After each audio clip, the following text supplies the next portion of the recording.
ಓಂ ಶ್ರೀ ಗುರುಭ್ಯೋ ನಮಃ. ನಮಸ್ಕಾರ ಸ್ನೇಹಿತರೆ. ಆಲ್ರೌಂಡ್ ಕ್ಲಾಕ್ ಕನ್ನಡ ಚಾನಲ್ಗೆ ಸ್ವಾಗತ ಸುಸ್ವಾಗತ. ಇವತ್ತಿನ ವಿಡಿಯೋದಲ್ಲಿ ರಾಯರ ಸನ್ನಿಧಾನದಲ್ಲಿ ನೀಡುವ ಮಂತ್ರಾಕ್ಷತೆಯ ಮಹಿಮೆ ಏನು ಅಂದರೆ, ರಾಘವೇಂದ್ರ ಸ್ವಾಮಿ ಸನ್ನಿಧಾನದಲ್ಲಿ ನೀಡುವಂತಹ ಮಂತ್ರಾಕ್ಷತೆಗೆ ಅದರದ್ದೇ ಆದ ಪವಿತ್ರತೆ ಶಕ್ತಿ ಇದೆ. ರಾಯರ ಶಕ್ತಿಯೇ ಮಂತ್ರಾಕ್ಷತೆಯಲ್ಲಿ ಅಡಕವಾಗಿದೆ. ಮಂತ್ರಾಕ್ಷತೆಯನ್ನು ತೆಗೆದುಕೊಳ್ಳುವಾಗ ನಾವು ತಪ್ಪುಗಳನ್ನು ಮಾಡಬಾರದು. ಮಂತ್ರಾಕ್ಷತೆಯ ಮಹತ್ವವೇನು, ಮಂತ್ರಾಕ್ಷತೆಯನ್ನು ಬಳಸುವುದರ ಪ್ರಯೋಜನಗಳೇನು ಅಂತ ಈ ವಿಡಿಯೋದಲ್ಲಿ ನೋಡೋಣ ಬನ್ನಿ. ಈ ವಿಡಿಯೋ ಪೂರ್ತಿ ನೋಡಿ, ನಿಮಗೆ ಇಷ್ಟ ಆದರೆ ಶೇರ್ ಮಾಡಿ. ಹಂಗೆ ಹೊಸದಾಗಿ ನಮ್ಮ ಚಾನಲ್ ನೋಡ್ತಾ ಇದ್ದರೆ ಖಂಡಿತ ಸಬ್ಸ್ಕ್ರೈಬ್ ಮಾಡ್ಕೊಳ್ಳಿ. ಇವತ್ತಿನ ವಿಡಿಯೋದಲ್ಲಿ ಹೈಲೈಟ್ಸ್ ಏನಂದರೆ, ರಾಘವೇಂದ್ರ ಸ್ವಾಮಿ ಮಂತ್ರಾಕ್ಷತೆ, ರಾಘವೇಂದ್ರ ಸ್ವಾಮಿಯ ಮಂತ್ರಾಕ್ಷತೆಯಲ್ಲಿರುವ ಶಕ್ತಿ, ರಾಯರ ಮಂತ್ರಾಕ್ಷತೆಯ ಮಹಿಮೆ, ಈ ಮೂರು ಬಗ್ಗೆ ತಿಳ್ಕೊಳ್ಳೋಣ ಬನ್ನಿ. ಕಲಿಯುಗದ ಪ್ರತ್ಯಕ್ಷ ದೇವರೆಂದು ನಾವು ರಾಘವೇಂದ್ರ ಸ್ವಾಮಿಗಳನ್ನು ಕರೆಯುತ್ತೇವೆ.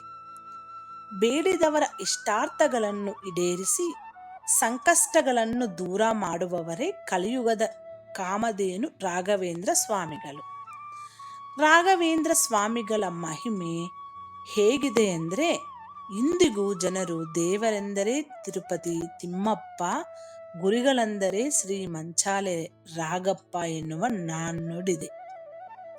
ಎಲ್ಲರನ್ನೂ ಪವಾಡ ಪುರುಷರು ಎಂದು ಕರೆಯಲು ಸಾಧ್ಯವಿಲ್ಲ.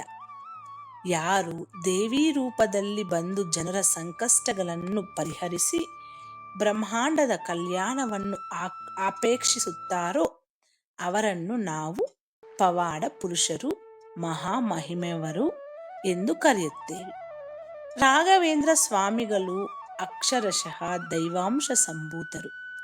ರಾಘವೇಂದ್ರ ಸ್ವಾಮಿಗಳು ನೆಲನೆಂತೆ ಮಂತ್ರಾಲಯದಲ್ಲಿ ಹಾಗೂ ಇತರೆ ರಾಯರ ಮಠಗಳಲ್ಲಿ ನೀಡುವ ಮಂತ್ರಾಕ್ಷತೆಗೆ ಎಷ್ಟೊಂದು ಶಕ್ತಿ ಇದೆ ನೋಡಿ.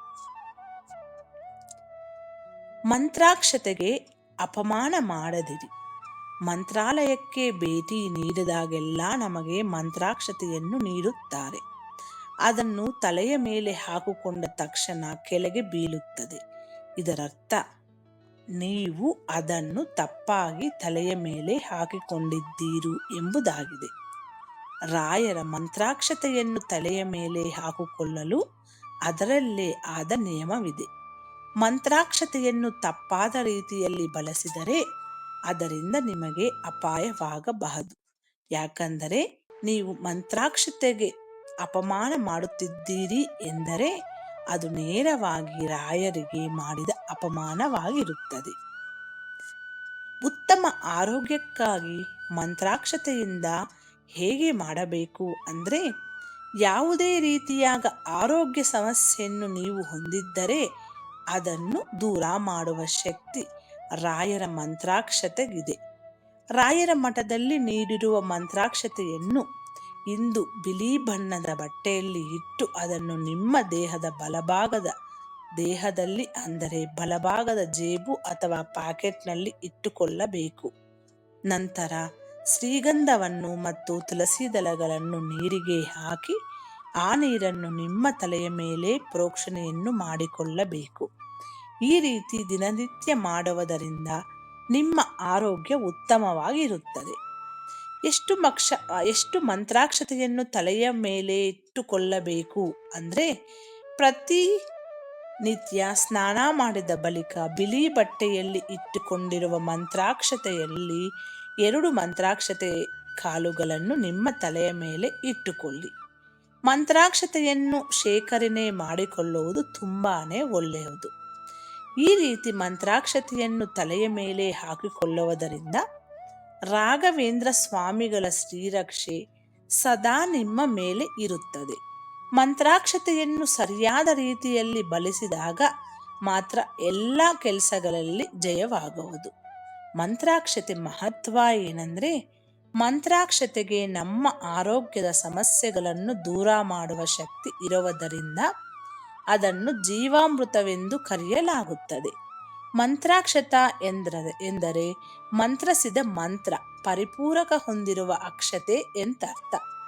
ಗುರುಗಳು ನೀಡುವ ಮಂತ್ರಾಕ್ಷತೆಯನ್ನು ಸುವರ್ಣ ಅಕ್ಷತೆ ಎಂತಲೂ ಕರೆಯಲಾಗುತ್ತದೆ.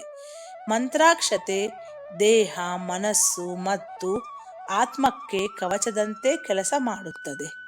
ಮಂತ್ರಾಕ್ಷತೆ ಗುರು ಶಿಷ್ಯರ ಬಾಂಧವ್ಯವನ್ನು ಪ್ರತಿನಿಧಿಸುತ್ತದೆ. ಮಠಗಳಿಗೆ ಬಂದಿರುವ ಭಕ್ತರು ಅಂದರೆ ಶಿಷ್ಯರು ಮಂತ್ರಾಕ್ಷತೆಯಿಲ್ಲದೆ ಮಠದಿಂದ ಹೊರಗೆ ಹೋಗಲು ಬಯಸುವುದಿಲ್ಲ. ಮಂತ್ರಾಕ್ಷತೆಗೆ ಸಂಬಂಧಿಸಿದ ಕತೆ. ಹಿಂದೆ ಅನೇಕ ಶಿಷ್ಯರು ರಾಯರ ಬಳಿ ಜ್ಞಾನವನ್ನು ಪಡೆದುಕೊಳ್ಳಲು ಬಯಸುತ್ತಿದ್ದರು. ಅದರಲ್ಲಿ ಒಬ್ಬ ಬಡ ವಿದ್ಯಾರ್ಥಿ ಇರುತ್ತಾನೆ. ಆತನ ಶಿಕ್ಷಣ ಮುಗಿದ ನಂತರ ಆತನ ಬಳಿ ರಾಯರಿಗೆ ನೀಡಲು ಏನೂ ಇರುವುದಿಲ್ಲ. ನೇರವಾಗಿ ರಾಯರ ಬಳಿಗೆ ಹೋಗಿ, ಗುರುಗಳೇ, ನಿಮಗೆ ಏನನ್ನೂ ನೀಡಲು ನನ್ನ ಬಳಿ ಇಲ್ಲ, ನಾನೊಬ್ಬ ಬಡವ ಎಂದು ಹೇಳುತ್ತಾನೆ.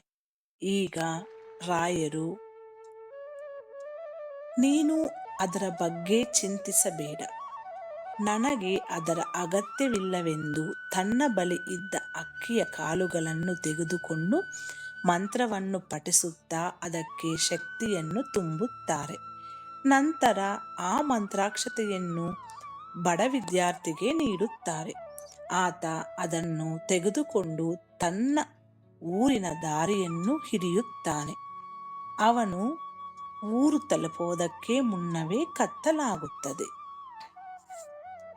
ಆಗ ಅವನು ಅಲ್ಲೇ ಮಾರ್ಗ ಮಧ್ಯದಲ್ಲಿದ್ದ ಒಂದು ಪುಟ್ಟ ಮನೆಯಲ್ಲಿ ಆಶ್ರಯವನ್ನು ಪಡೆದುಕೊಳ್ಳುತ್ತಾನೆ. ಆ ಮನೆಯ ಮಾಲೀಕನ ಹೆಂಡತಿ ತುಂಬು ಗರ್ಭಿಣಿಯಾಗಿದ್ದಳು. ಆಕೆಯ ಗರ್ಭದಲ್ಲಿದ್ದ ಮಗುವನ್ನು ತಿನ್ನುವುದಕ್ಕಾಗಿ ಪಿಶಾಚಿಯೊಂದು ಅಲ್ಲಿಗೆ ಬರುತ್ತದೆ. ಆಗ ರಾಯರ ಶಿಷ್ಯ ಗುರುಗಳು ನೀಡಿದ್ದ ಮಂತ್ರಾಕ್ಷತೆಯನ್ನು ಪಿಶಾಚಿಯುತ್ತ ತೋರಿಸುತ್ತಾರೆ.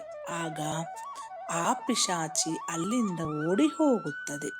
ಇದರಿಂದ ಆತನಿಗೆ ಆ ಕುಟುಂಬದಲ್ಲಿ ವಿಶೇಷ ಗೌರವ ಸಿಗುತ್ತದೆ. ಇನ್ನು ರಾಘವೇಂದ್ರ ಸ್ವಾಮಿಗಳ ಮಂತ್ರ. ರಾಘವೇಂದ್ರ ಸ್ವಾಮಿಗೆ ಸಮರ್ಪಿತವಾದ ಈ ಅದ್ಭುತ ಮಂತ್ರವನ್ನು 10 ಬಾರಿ ಪಠಿಸಿ. ಶ್ರೀ ಪೂಜ್ಯಾಯ ರಾಘವೇಂದ್ರಾಯ ಸತ್ಯಧರ್ಮ ರಥಾಯ ಚ ಭಜತಾಂ ಕಲ್ಪವೃಕ್ಷಾಯ ನಮತಾಂ ಕಾಮಧೇನುವೆ. ಈ ಮಂತ್ರ ತುಂಬ ಜನಕ್ಕೆ ಗೊತ್ತಿರುತ್ತೆ. ನಾನು ಗೊತ್ತಿರುವುದವರಿಗೆ ಡಿಸ್ಕ್ರಿಪ್ಷನಲ್ಲಿ ಕೊಡ್ತೀನಿ, ನೀವು ನೋಡಿಕೊಂಡು ಓದ್ಕೋಬೋದು. ನೀವು ಮಂತ್ರಾಲಯಕ್ಕೆ ಹೋದಾಗ ತುಂಗ ಸ್ನಾನ ಮಾಡದೆ ಹಿಂದಿರುಗಿ ಬರಬೇಡಿ. ಹಾಗೂ ರಾಯರ ಮಂತ್ರಾಕ್ಷತೆಯನ್ನು ತರಲು ತಪ್ಪದೆ ಮರೆಯಬೇಡಿ.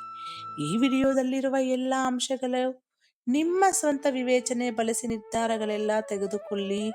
ಮುಂದಿನ ವಿಡಿಯೋದಲ್ಲಿ ಸಿಗೋಣ. ಯಾಕಂದರೆ ರಾಘವೇಂದ್ರ ಸ್ವಾಮಿಯ 2 ಕಾಲು ಮಂತ್ರಾಕ್ಷತೆಗೆ ಅಷ್ಟೊಂದು ಶಕ್ತಿ ಇದೆ. ನೀವು ಮಂತ್ರಾಲಯಕ್ಕೆ ಎಷ್ಟು ಸತಿ ಹೋಗಿದ್ದೀರಾ ಅಂತ ಕಮೆಂಟ್ ಮೂಲಕ ತಿಳಿಸಿ. ಮುಂದಿನ ವಿಡಿಯೋದಲ್ಲಿ ಸಿಗೋಣ. ಅಲ್ಲಿವರೆಗೂ ಧನ್ಯವಾದಗಳು ಸ್ನೇಹಿತರೆ.